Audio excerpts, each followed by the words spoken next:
Hey folks, this is Vince with Ads Gaming Addiction, and today we're going to quickly review Cat Lady the card game. This is the digital adaptation of the popular card game, one that I admittedly do not own. I actually discovered this game via the digital version.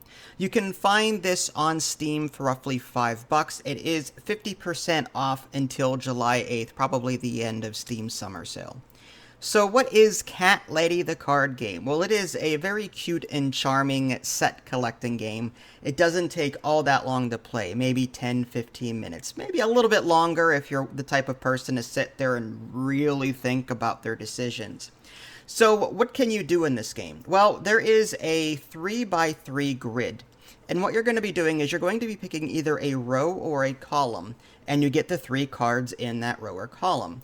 And you're aiming to complete various sets. Again, it's a set collecting game. For example, you can collect Catnip. If at the end of the game you only have 1 Catnip, you get -2 points. However, if you have 2 or 3 Catnip cards, then you get 1 point per fed cat. If you get 4 Catnip cards, then it's 2 points per fed cat. Okay? I'll get to feeding cats in a little bit. Then you got toys. For example, yarn balls or scratching posts, various toys, mouse toys, that kind of thing. And these, again, are set collecting point rewards. So if you only have 1 toy at the end of the game, it's worth 1 point. If you have 2 toys at the end of the game, it's worth 3 points, and so on, all the way up to 12. Okay, five toys will get you 12 points, and so on. Then you've got this costumes card that you can collect. If you have the most costumes cards for your cats, then you'll get 6 points. If you don't have any, then you'll get -2 points. So there's a lot to do here. As far as the cats themselves, you'll be collecting both cats and food along with these various items. Cats will require different kinds of food, like Pablo Picasso, for example, requires 3 tuna, I think it is. You've got these little tuna can foods. And how do you feed these cats? Well, you're also going to be picking up various food cards. There's chicken, there's tuna, there's milk. There's also a wild card that you can apply. So if it's your turn, or even if it's not your turn, you can drag the food that you've collected thus far onto these cats. And if you fully feed them, you get the point value that is listed on their card. So again, there's a lot going on here. There's also stray cats in this game. There's like 3 cats that are dealt at random off to the right, and you need to collect these lost cat poster cards.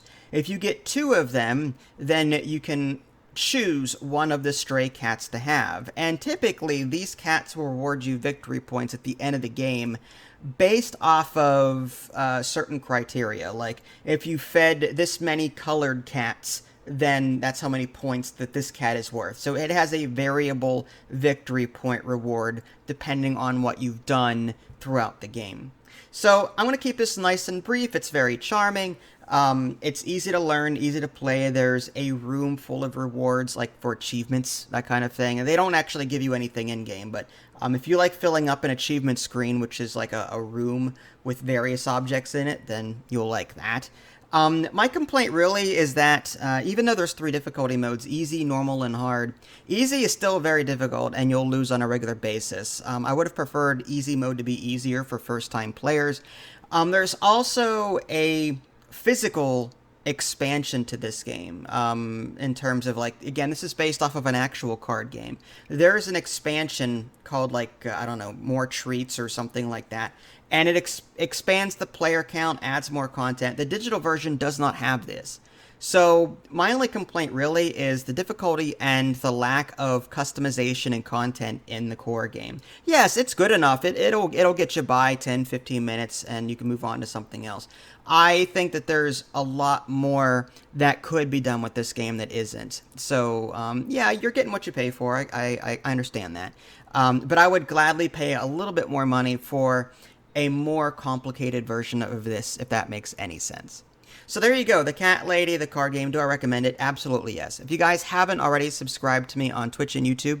That way you can stay up to date with any new content I'm going to publish. This is Vince. Thanks for watching, and I will catch you guys next time.